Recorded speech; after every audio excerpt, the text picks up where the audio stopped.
L'image que la plupart des gens ont du mal est cinématographique, bruyante et visible.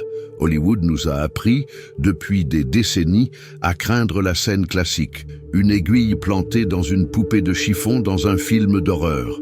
Nous regardons cela avec un mélange de peur et de détachement, en pensant que c'est de la fiction. Mais en tant que personne qui a marché sur des chemins que la majorité préfère ignorer, je dois vous dire une vérité fondamentale aujourd'hui. L'ennemi n'a pas besoin de théâtre pour agir. Il n'a pas besoin d'effets spéciaux.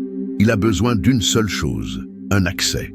Aujourd'hui, nous allons aborder l'un des sujets les plus anciens, les plus redoutés, mais aussi les plus mal compris de la spiritualité, la représentation substitutive. C'est ce que l'on appelle populairement la poupée vaudou ou l'envoûtement par effigie. Mais nous n'allons pas en parler pour faire du sensationnalisme ou pour nourrir votre peur. Au contraire, la peur est la première porte qui s'ouvre à l'ennemi. Nous allons en parler pour apporter de la lumière et de la compréhension.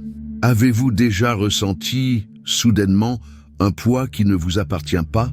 Une confusion mentale qui semble avoir été envoyée comme une flèche? Ou cette sensation étrange que votre nom circule dans des conversations qui ne visent pas votre bien, créant des blocages inexplicables dans votre vie? Dans le monde spirituel, les noms ne sont pas de simples étiquettes administratives. Les noms sont des codes d'identité, des fréquences spirituelles. Dans le livre d'Ésaïe, chapitre 43, verset 1, Dieu dit « Je t'ai appelé par ton nom, tu es à moi ». Si le Créateur utilise le nom pour sceller son appartenance et sa protection, le royaume des ténèbres tente, lui aussi, d'utiliser le nom pour revendiquer une influence illégitime. Si vous êtes ici aujourd'hui, c'est peut-être parce que vous cherchez des réponses à des blocages que la logique humaine ne parvient pas à expliquer. Restez avec moi jusqu'au bout. Je ne vais pas seulement vous expliquer comment ce mécanisme fonctionne dans les coulisses du monde spirituel, mais je vais surtout vous enseigner comment retirer votre identité de cette table de négociation occulte. Vous allez sortir de cette vidéo avec la certitude que vous n'êtes pas une victime sans défense, mais quelqu'un qui détient les clés pour fermer définitivement cette porte. Avant de plonger dans cet enseignement vital, je vous invite à poser un acte simple mais significatif. Et cliquez sur le bouton « J'aime ». Cela aide ce message à atteindre d'autres personnes qui peut-être en ce moment même souffrent sans savoir pourquoi. Et dites-moi dans les commentaires d'où vous suivez cet enseignement. Est-ce depuis Paris, Abidjan, Montréal, Kinshasa ou ailleurs? C'est toujours une immense joie de voir la diversité de notre communauté et de savoir que nous sommes unis aux quatre coins du monde par la même soif de vérité. Si vous êtes prêts à découvrir ce qui se cache derrière le voile, alors allons-y. Commençons. Partie 1. La réalité derrière le mythe et le principe de l'accord. Il est temps de nettoyer le terrain et de déconstruire les mythes. Oubliez tout ce que vous avez vu dans les films. Le véritable danger d'une poupée ou d'une effigie ne réside pas dans le tissu, la cire, le bois ou le matériau utilisé.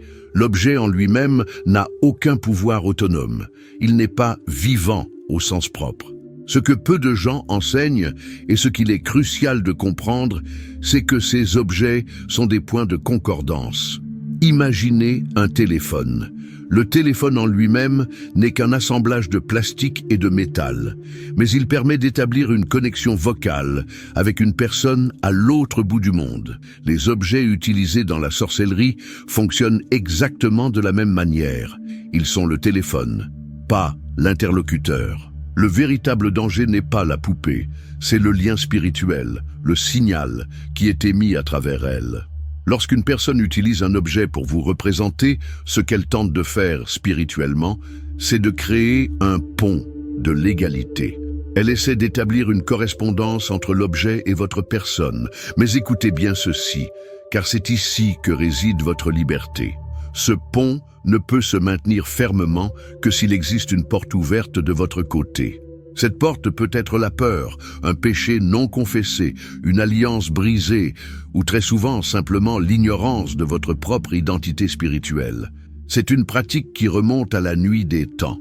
Ce n'est pas une invention moderne. Dans Romains 1,25, la Bible nous met en garde contre ceux qui ont échangé la vérité de Dieu contre le mensonge. Historiquement, des civilisations en Afrique, dans les Caraïbes, en Europe médiévale et même en Orient utilisaient ce principe de représentation substitutive. L'idée fondamentale est la suivante. Ce que je fais au symbole, je le fais à la personne, à condition qu'il y ait un accord spirituel. Ne commettez pas l'erreur de penser que ces pratiques ont disparu avec la modernisation du monde. Le mal est extrêmement adaptatif, il se modernise. Aujourd'hui, on voit rarement la poupée de chiffon classique avec des épingles. La sorcellerie moderne est devenue numérique et subtile. Aujourd'hui, l'amarrement ou l'attaque peut se faire à travers une photo sur un réseau social, un nom griffonné sur un papier ou un vêtement oublié. Le principe reste le même, utiliser un point de contact pour diriger une intention malveillante. Parfois, la personne visée n'a aucune idée qu'elle est une cible. Et c'est un point clé que nous devons aborder avec maturité. Toute guerre spirituelle ne commence pas par une haine déclarée ou un conflit ouvert. Bien souvent, cela commence par une jalousie silencieuse, une envie sourde. C'est ce regard qui convoite ce que vous avez, non pas parce qu'il veut l'objet, mais parce qu'il veut votre identité, votre grâce, votre lumière. C'est là que le combat commence, bien avant qu'il ne se manifeste dans le monde physique. Partie 2. Reconnaître les signes sans tomber dans la paranoïa. Une question légitime se pose alors. Comment savoir si cela m'arrive ?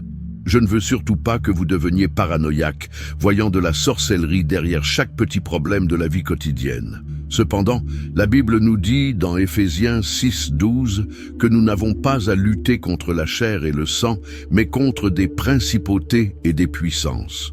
Il existe donc des signes, des symptômes spirituels qui doivent éveiller votre discernement, non pas pour vous effrayer, mais pour vous alerter. Le premier signe est souvent une fatigue spirituelle inexplicable. Je ne parle pas de la fatigue après une longue journée de travail qui se règle par une bonne nuit de sommeil. Je parle d'une lourdeur de l'âme, ce sentiment de se réveiller plus fatigué qu'en se couchant. C'est un poids sur les épaules, une lassitude qui vous vide de votre envie de prier, de votre joie de vivre, sans cause médicale apparente. Le deuxième signe se trouve souvent dans vos rêves. Les rêves sont un terrain de bataille spirituelle. Si vous faites des rêves répétitifs où vous vous voyez attaché, emprisonné, incapable de parler ou de crier, ou si vous rêvez constamment que vous êtes poursuivi dans des labyrinthes sans fin, votre esprit est en train de vous signaler qu'une tentative de limitation est en cours. C'est un indicateur que quelqu'un essaie de restreindre votre mouvement dans le monde spirituel. Le troisième signe, ce sont les blocages illogiques. Tout allait bien, vos projets avançaient, les portes s'ouvraient, et soudainement, sans aucune raison rationnelle, tout s'arrête. C'est comme si quelqu'un avait tiré le frein à main de votre vie. Les contrats s'annulent à la dernière minute, les relations se brisent pour des malentendus futiles, l'argent semble vous glisser entre les doigts. Rappelez-vous ceci, percevoir ces signes n'est pas une sentence de condamnation, ce n'est pas la fin. C'est au contraire une invitation divine au discernement. C'est le Saint-Esprit qui sonne l'alarme pour vous dire « Il y a quelque chose dans l'atmosphère qui ne vient pas de moi, et il est temps de nettoyer ta maison. » Partie 3. L'erreur fatale et le piège de l'émotion. Maintenant, prêtez une attention extrême à ce que je vais vous dire. C'est ici que la majorité des gens échouent et permettent à l'attaque de durer des années. L'erreur fatale qui maintient cette magie active sur une vie, c'est de tenter de combattre une réalité spirituelle avec des émotions humaines. Lorsque les gens soupçonnent une attaque, leur première réaction est souvent la panique. Ils entrent dans la peur, ils deviennent obsédés, ils commencent à chasser les sorcières, à suspecter tout le monde, à regarder leur entourage avec méfiance. Éphésiens 4,27 nous donne un commandement clair. Ne donnez pas accès au diable. Il faut comprendre ce que signifie accès ou lieu dans le monde spirituel. Ce n'est pas un lieu géographique. On ne donne pas accès au diable en le laissant entrer dans le salon. Le lieu, c'est un accord. Le lieu, c'est une disposition de cœur. Le lieu, c'est la peur. Si vous avez peur de ce qu'on a fait contre vous, vous venez de valider l'autorité de cette chose sur votre vie. La peur est la foi dans le mal. La curiosité excessive, l'obsession de savoir qui a fait ça et la terreur sont le carburant qui alimente l'attaque. Tant que vous regardez le monstre, vous le nourrissez. L'ennemi veut que vous soyez fasciné par sa puissance supposée. Il veut que vous passiez vos journées à trembler en pensant à la poupée ou au rituel. Plus vous y pensez avec effroi, plus vous renforcez le lien psychique et spirituel. La stratégie de victoire commence par arrêter de regarder l'attaque pour commencer à regarder votre défense et celui qui vous protège. Partie 4. L'histoire de Marie, une stratégie de victoire. Laissez-moi illustrer cela par une histoire concrète, celle d'une personne que nous appellerons Marie. Marie est une femme comme vous et moi, une vie normale, une foi simple. Mais à un moment donné, elle a commencé à sentir que sa vie professionnelle était liée. Des projets solides s'effondraient. Une confusion mentale permanente l'empêchait de travailler. Elle a fini par découvrir, par des voies détournées, qu'une ancienne collègue, rongée par une jalousie maladive, effectuait des rituels contre elle pour la voir échouer. La première réaction de Marie a été humaine. La colère, la haine, puis une peur glaciale. Elle se sentait vulnérable, mais heureusement, elle a compris le principe que je vous enseigne aujourd'hui. Elle n'est pas allée confronter la collègue, elle n'a pas cherché à se venger ou à faire un contresort. Marie est rentrée chez elle, dans le secret de sa chambre. Elle a commencé par organiser sa vie spirituelle. Elle a nettoyé sa maison, jeté des objets ou des cadeaux qui venaient de cette période trouble. Elle a demandé pardon à Dieu pour avoir laissé la peur entrer dans son cœur. Et surtout, elle a commencé à déclarer la parole de Dieu sur son identité. Il ne s'est rien passé de spectaculaire dans l'instant. Le ciel ne s'est pas déchiré, il n'y a pas eu d'éclair. Mais jour après jour, la brume s'est dissipée. La lourdeur a quitté ses épaules. La clarté d'esprit est revenue. Et le plus curieux, cette collègue a soudainement démissionné et a disparu de son environnement sans aucune explication logique. Ce que Marie a fait, c'est qu'elle a rendu l'attaque inefficace en supprimant le point d'atterrissage. Parfois, le problème n'est pas la puissance de l'attaque extérieure. Le problème est l'absence de votre positionnement intérieur. Si vous êtes positionné en Christ, l'attaque n'a nulle part où s'accrocher. Partie 5. Les 3 piliers pour briser l'amarrement. Alors, comment briser cela concrètement? Ce n'est pas en criant, ce n'est pas en s'agitant, c'est par l'ordre spirituel. Il y a 3 piliers fondamentaux pour annuler ces décrets. Le premier pilier est l'identité. Corinthiens 5, 17 déclare que si quelqu'un est en Christ, il est une nouvelle créature. Les choses anciennes sont passées. Comprenez ceci, le vieil homme, votre ancienne nature, pouvait être maudit, pouvait être atteint, mais la nouvelle créature est cachée en Dieu. Vous devez aligner votre bouche avec qui vous êtes. Vous devez cesser de dire « je suis fini, on m'a eu ». Vous devez dire « je suis caché en Christ ». Le deuxième pilier est l'environnement. Il faut nettoyer votre atmosphère. L'ordre dans le monde physique reflète et appelle l'ordre dans le monde spirituel. Si votre maison est remplie d'objets douteux, de souvenirs, de relations toxiques, d'éléments liés à l'idolâtrie, vous laissez des portes entr'ouvertes. Faites le ménage. Sanctifiez votre lieu de vie. Une maison spirituellement propre est un terrain hostile pour les esprits de tourment.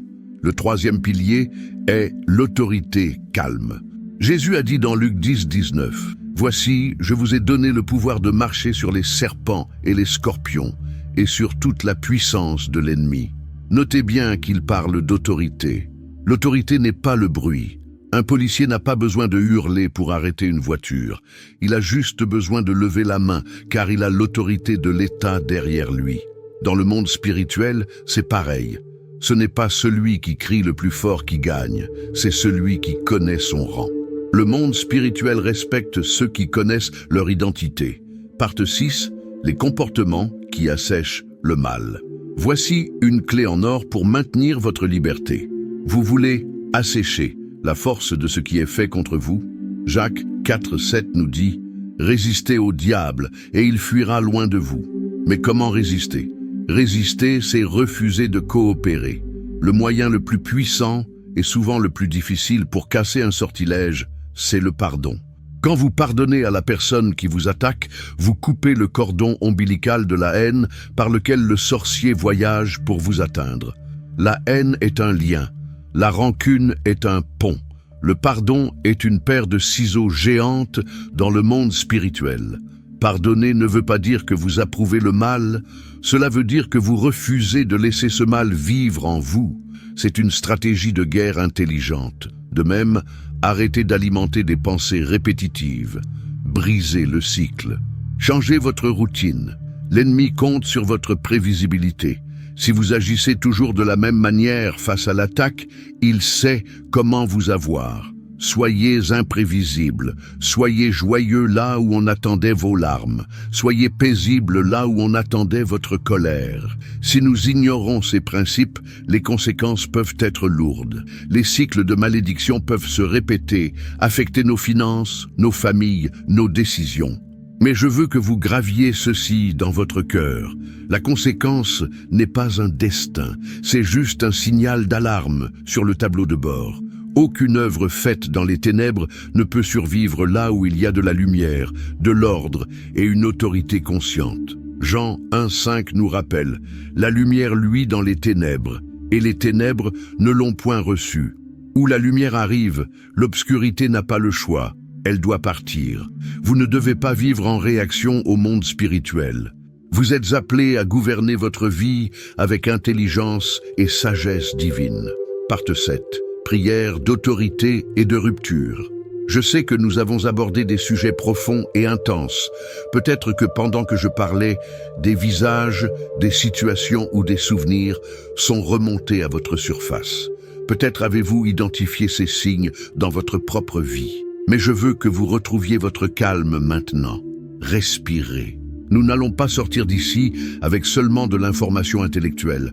Nous allons sortir avec une transformation spirituelle. Je veux sceller cet enseignement avec vous par une action concrète. Là où vous êtes, si vous le pouvez, fermez les yeux un instant pour vous isoler du monde extérieur. Si vous ne pouvez pas, concentrez simplement votre cœur sur ces mots. Nous allons donner un ordre au monde spirituel. Non pas avec peur, ni avec désespoir, mais avec la dignité des fils et des filles qui savent qui est leur Père. Prions ensemble. Père, au nom de Jésus, je me présente devant toi en cet instant. Je ne viens pas avec ma propre force, mais je viens revêtu de l'autorité qui se trouve dans le sang de Jésus-Christ. Seigneur, je prends la décision consciente, ici et maintenant, de retirer mon nom de toute table de négociation spirituelle. S'il y a eu une représentation, une image, une photo, un objet ou un point de contact utilisé pour essayer de capturer mon destin ou de limiter ma vie, je déclare maintenant par la puissance du Saint-Esprit que ce lien est brisé. Je révoque toute autorité que j'ai pu donner aux ténèbres, que ce soit par ma peur, par mes paroles, par mes péchés ou par mon ignorance. Je coupe les ponts. Je déclare que mon identité est cachée en Christ. Ce qu'ils blessent dans l'invisible ne peut plus m'atteindre. Ce qu'ils disent contre mon nom tombe à terre et devient sans effet. Je nettoie maintenant mon esprit, mon corps, ma famille et ma maison de toute flèche d'infirmité, de toute lourdeur, de tout blocage et de toute confusion. J'ordonne à tout esprit de jalousie, de surveillance et de persécution de battre en retraite immédiatement. Car là où est la lumière de Dieu, les ténèbres ne peuvent résider. Je déclare la paix sur mon foyer. Je déclare le gouvernement divin sur mes émotions. Je suis libre, je suis gardé, je suis intouchable car je suis à toi. Je scelle cette prière dans le sang de l'agneau, au nom de Jésus. Amen. Prenez une grande inspiration, sentez cette légèreté. C'est le poids qui part. C'est la liberté qui s'installe quand on reprend sa position. Je veux maintenant entendre votre voix pour sceller cela publiquement et ancrer cette vérité dans la matière. Allez dans les commentaires juste en dessous et écrivez cette phrase de victoire. C'est votre déclaration d'indépendance spirituelle. Je gouverne mon nom en Christ. Écrivez-le. En l'écrivant, vous ne faites pas que taper des mots. Vous matérialisez votre foi. Vous plantez un drapeau de victoire sur votre territoire. Utilisez aussi cet espace de commentaires pour semer de la lumière. Si vous avez un témoignage, une victoire, ou si ce message a résonné en vous, partagez-le brièvement. Votre histoire peut être la clé qui libérera quelqu'un d'autre, qui lira les commentaires après vous. Soyez une source de bénédiction pour cette communauté. Si cet enseignement vous a nourri, s'il vous a donné des armes pour votre combat, alors abonnez-vous à la chaîne. Nous sommes en train de bâtir une armée de gens conscients, matures et forts spirituellement. Je veux vous voir ici pour notre prochain enseignement, pour que nous continuions à grandir ensemble, étape par étape. Partagez cette vidéo avec une personne que vous aimez, une personne qui a besoin de retrouver sa paix. Restez ferme, ne craignez rien, vous avez l'autorité. On se retrouve très bientôt pour le prochain niveau. D'ici là, que la paix soit votre forteresse.